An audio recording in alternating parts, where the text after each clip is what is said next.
and then you lift, rotate, and that's it. Hi guys, and welcome to this video, which is the review on the Shad 36 panniers. I've just been round for like a small European tour around Belgium, France, Luxembourg, and then back through France to come here. So I felt like 4 days across Europe, staying in B&Bs and bits and places is a good test, I think, from it all, rather than just to buy and then look over review. A real world use review on the products, how I found them, what I think is good, what I think is bad, and something for you guys to think about if you can take anything away from it.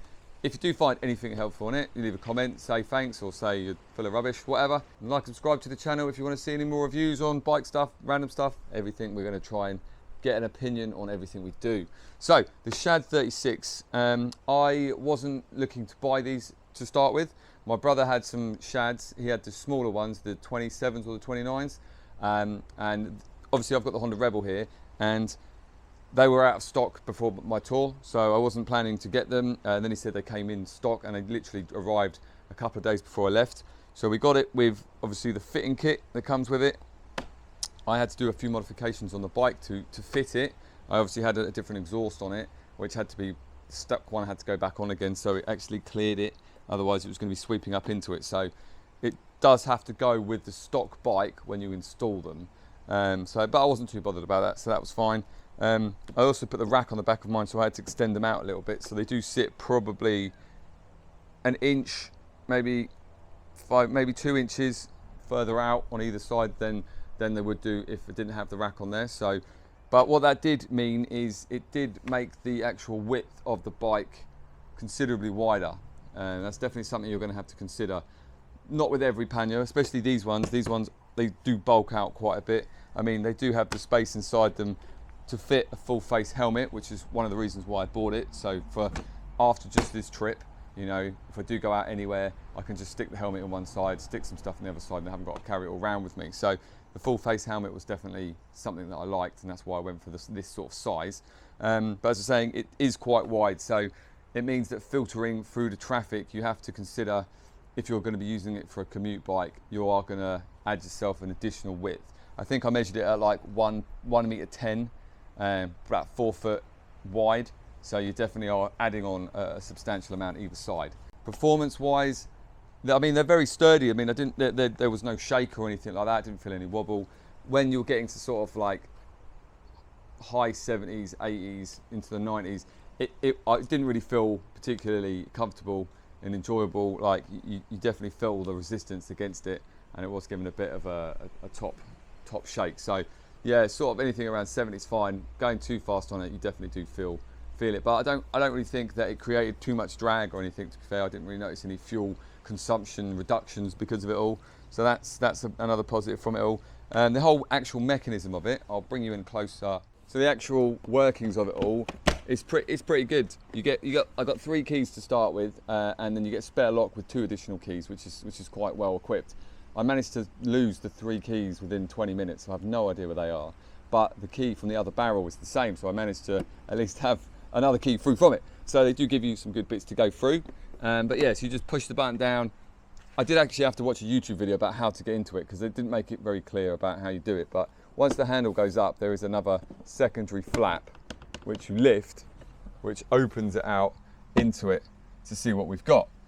What I did notice with this is that obviously it does hold everything in, but if you did have anything loose, especially on the other side where the bike is leaning to the left, anything that was in it, as soon as you opened it, you had to try and play a game of catch to see what was going to be falling out, because it was falling out. This was good for clothes and stuff like that.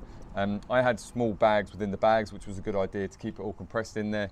But if you did have it on the other side with the lean, things were falling out quite a lot. So definitely something to consider when you're out and about. Watch where you're doing it through from that point of view. But then, as I say, to get the thing off, you literally just lift up the handle, and then you lift, rotate, and that's it.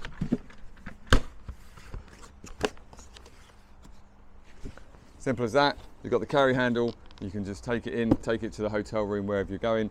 I was leaving the other one on, I wasn't bothered. You've got the lock in the top, so if you want to just keep it secured in there, and that's perfect to do. So yeah, we just pop that in there, down like that, and then pop it on like that, nice and secure. So I paid £342 for the pair, with an additional £120 for the brackets. So that comes in at like £462 total. If you compare that to like the actual Honda Rebel ones that you can buy, you know, the bagger ones, I think that's probably, I don't know how much they cost, but I think it's more like sort of like 700 quid for them. But it should also, look, you only get 35 litres for the pair together, because it takes over the shock, takes out some of it. So you've got 19 in one and 16 in the other. And obviously we've got 36 and 36, we've got like 65. I think that's right. So we've got two 36s, so we've got obviously almost double the amount you get space-wise for that. Now, admittedly, they're a bit sleeker, but you know, you can't get a helmet in them, and you can't really get a lot of anything in there. The one thing that I did make a bit of a mistake was, I went for the ones that was all matte black, because I thought this was going to come, this top section here was going to come in silver, and obviously my bike's fully black, and I didn't want that. So I paid the extra 45 quid or whatever it was to get the black ones, but then when it came, it was actually in carbon fibre, and I was like, well, it's just black anyway, so that's fine. I wish I hadn't have got them, but it came with it. My mistake. But yeah, so if you just want it to be black, you can stick with the standard one it comes in, because it's got carbon fibre front on it, so that's good. Looks nice. So really, that's all I can say about the Shad 36s. From my experience, I had them for 4 days. I went all around Europe with them, and they were really helpful. I'm pleased I got them. I'm definitely pleased I didn't get the smaller ones, because, as I say, it took all of my clothes that I needed for the full 4 days, pairs of shoes, everything in one alone, and that freed me up a lot. The other one to put all the bike stuff, my spare jacket, my waterproofs, my chain, everything like that, and I still had some space left. So definitely give them a shout if you're looking for some alternatives to the T model ones. You don't see many Rebels touring, so if you are a Rebel owner and you are thinking about touring, definitely do it. You can do it. And it's definitely more fun than doing it on a GS or something like that. So thanks for watching, guys. Like and subscribe, give us a thumbs up. I'll see you on the next one.